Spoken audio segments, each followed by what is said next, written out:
Itu yang dikembalikan. Nah, kalau tidak dikembalikan, terkait barang yang tidak bisa diterima oleh si alamat penerima atau keluarga pekerja migran, mau diapain? Ternyata dimusnahkan. Ini lebih gila, sobat migran. Ya. Kenapa gila? Menurut saya merasakan kenapa saya kemarin emosional dan saya begitu marah dan saya begitu keras memberikan reaksi melalui statement saya. Ya gimana nggak gila, gimana nggak sakit hati. Dan saya bisa merasakan saya ini kerja ya bertahun-tahun, ninggalin istri, ninggalin suami, ninggalin ibu, bapak tercinta hanya untuk mengejar mimpi saya agar saya hidup lebih baik nih. Ketika saya ya kerja mengumpulkan uang banyak, saya pulang ke kampung halaman, saya bangun ekonomi saya bangun masa depan saya. Tapi selama saya bekerja, saya menabung uang, saya sisihkan untuk saya memberi kebahagiaan pada ibu bapak saya, untuk saya memberi kebahagiaan pada anak, istri, atau suami saya, atau adik kakak saya. Beli oleh-oleh. Ya, ada barang yang aneh, ya, yang nggak ada Indonesia. Bangga kan, jika barang itu bisa kita beli dengan kemampuan uang yang kita miliki, ya untuk kita kirim ke ibu kita, bapak kita. Atau anak kita minta hadiah ulang tahun. Ya, kepada kita terus kita beliin. Alangkah bahagianya anak kita, kemudian kita kirim barang itu tiba ya digunakan atau tepat barang itu nyampe di hari ulang tahun, hari istimewa. Tapi ternyata barang itu harus dimusnahkan. Ya pasti kita marah, sobat migran. Nah ini menyakitkan menurut saya. Ya. Sehingga itulah setelah dari Semarang tadi saya masuk ke ya pelabuhan Tanjung Perak, satu gudang sama temuannya, ya sama temuannya ribuan dos.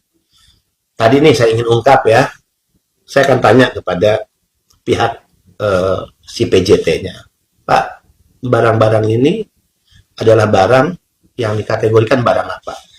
Dia mengatakan, Pak Beni, barang yang ada di gudang kami ini ya 57% adalah barang yang dikirim PMI. Berarti mayoritas 57%. Berarti hanya 43% barang milik umum atau bukan PMI.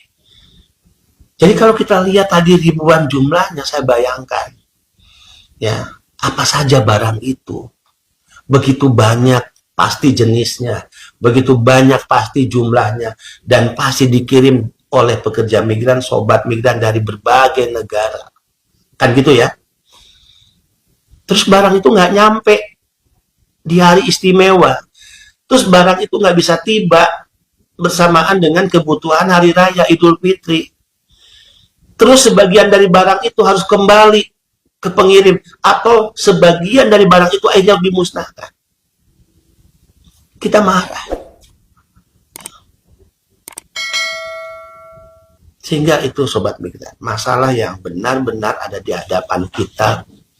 Sehingga kenapa BP2MI saya ya begitu emosional, marah, dan akhirnya mengeluarkan sikap resmi. Ini bukan sikap Beni Ramdhani, sikap lembaga BP2MI. BP2MI meminta agar Permendag 36 2023 dicabut atau direvisi. Apa pasal yang direvisi? Sederhana kok.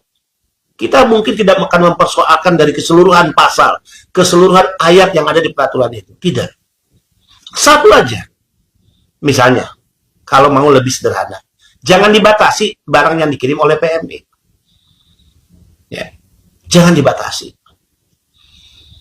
Bahwa negara sudah mengakomodir sebagaimana usulan BP2MI, disetujui oleh Presiden, barang PMI yang dikirim, yang dibawa, yang pindah ini diberikan relasi pajak. Oke.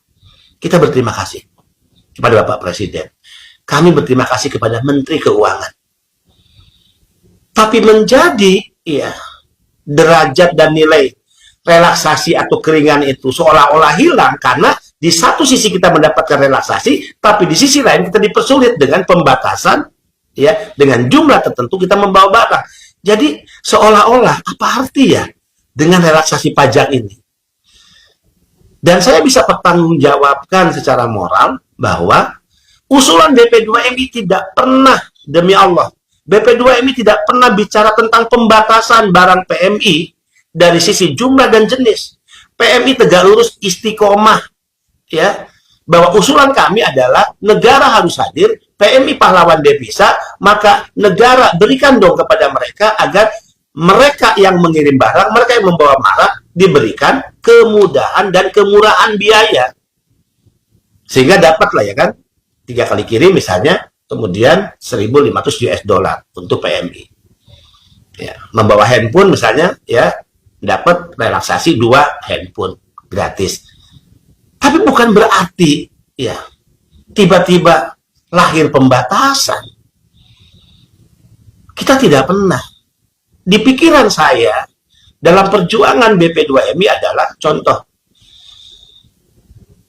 Kemudahan dalam membawa barang dan juga pengurangan beban biaya adalah misalnya gini, saya PMI, saya membawa barang, ya, misalnya 100, ya, nih 100 nih, ya, jumlahnya.